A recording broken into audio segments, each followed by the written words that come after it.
What all things you should do after arriving Austria as a student?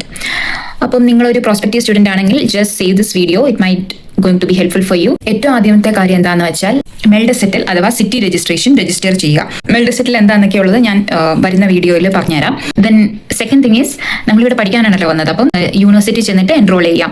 യൂണിവേഴ്സിറ്റിയിൽ enrolment സമയത്ത് പാസ്പോർട്ടും മെൽഡസെറ്റിലും വേണ്ടി വരും. സോ അതുകൊണ്ടാണ് മെൽഡസെറ്റിൽ ആദ്യമേ രജിസ്റ്റർ ചെയ്യണം എന്ന് പറയുന്നത്. അതിൽ എൻറോൾ ചെയ്യുന്ന സമയത്ത് തന്നെ നമ്മളവിടെ നമ്മുടെ ഫീസ് അടയ്ക്കണം. നമ്മൾ ഇന്ത്യൻസ് ആയതുകൊണ്ട് നമുക്ക് 750 യൂറോസ് അവിടെ പേ ചെയ്യേണ്ടതായിട്ടുണ്ട്. സോ അത് കൈ കരുതണം. മൂന്നാമത്തെ ഇമ്പോർട്ടന്റ് കാര്യം is take A bank account.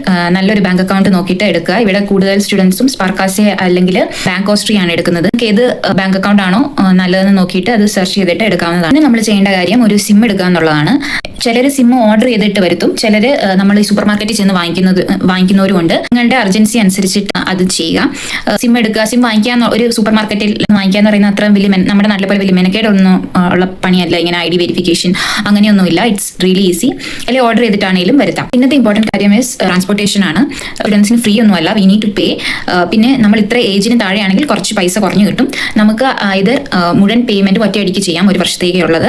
അല്ലെങ്കിൽ ഇങ്ങനെ ഹാഫ് ആയിട്ട്, ഹാഫ് അല്ല, കുറച്ച് പൈസയായിട്ട് പെർ മന്ത് നമ്മുടെ ബാങ്ക് അക്കൗണ്ടിൽ നിന്ന് എടുക്കുന്ന രീതിയിലുണ്ട്. അത് ഏത് നല്ല പ്ലാൻ ഉള്ളത് എന്നൊക്കെ, ചിലത് ചില സിറ്റിയിൽ മാത്രമുള്ള ഇതുണ്ട്, അല്ലെങ്കിൽ ചിലത് ഹോൾ സ്റ്റേറ്റ് ഉണ്ട്, ഹോൾ ഓസ്ട്രിയ ഉണ്ട്. സോ ഏത് പ്ലാനാണ് നമുക്ക് സ്യൂട്ടബിൾ നോക്കിയിട്ട് അത് ആ സമയത്ത് എടുക്കുക എന്നുള്ളതാണ് നമ്മൾ ചെയ്യേണ്ടത്. പിന്നെ അടുത്ത ഇമ്പോർട്ടന്റ് കാര്യം എന്ന് പറയുന്നത് റെസിഡൻസ് പെർമിറ്റ് കാർഡ് കളക്ട് ചെയ്യാൻ പോകുക എന്നുള്ളതാണ്. മിക്കവാറും ടൈം നമുക്ക് ആ കാർഡ് കളക്ട് ചെയ്യാനായിട്ട് ഒരു അപ്പോയിന്റ്മെന്റ് എടുക്കേണ്ടി വരും. അപ്പോയിന്റ്മെന്റ് നമ്മൾ എടുത്തതിന് ശേഷം ആ ഓഫീസിൽ ചെല്ലുക, അതിനുശേഷം ആ കാർഡ് കളക്ട് ചെയ്യുക. ചില സമയത്ത് ചില ആൾക്കാരോട് അവർ പറയും നിങ്ങൾ ഇൻഷുറൻസ് ആദ്യമേ കാണിക്കണം, എന്നാൽ മാത്രമേ ഉള്ളൂ കാർഡ് തരാൻ പറ്റുള്ളൂ എന്ന് പറയും. ചിലർക്ക് ഡയറക്റ്റ് ആയിട്ട് റെസിഡൻസ് പെർമിറ്റ് കാർഡ് അവർ കൊടുക്കും. Leads to the next step, OGK insurance എടുക്കണം. That's is important. ഈവൻ നമുക്ക് നാട്ടിൽ നമ്മൾ ട്രാവൽ ഇൻഷുറൻസ് എടുത്തിട്ടാണ് വന്നതെങ്കിൽ പോലും OGK ഇൻഷുറൻസ് ഇവിടെ എടുക്കണം. അടുത്തതെന്ന് വെച്ചാൽ നമ്മുടെ ഗ്രോസറി സ്റ്റോർ അല്ലെങ്കിൽ ഫാർമസികൾ, അങ്ങനെ നമുക്ക് പെട്ടെന്ന് ആവശ്യം വരുന്നത്, അല്ലെങ്കിൽ പെട്ടെന്ന് നമ്മൾ എപ്പോഴും യൂസ് ചെയ്യേണ്ട കുറച്ച് പ്ലേസസ് കണ്ടുപിടിക്കുക. ചില സ്റ്റോർസിൽ വില കൂടുതലായിരിക്കും, ചില സ്റ്റോറിൽ വില കുറവായിരിക്കും. അപ്പം ഏതാണ് നമ്മുടെ റേഞ്ച് നമുക്ക് ഇഷ്ടപ്പെട്ടുള്ളത് നോക്കി അങ്ങനത്തെ സൂപ്പർ മാർക്കറ്റ്സ് ഒക്കെ കണ്ടുപിടിക്കുക.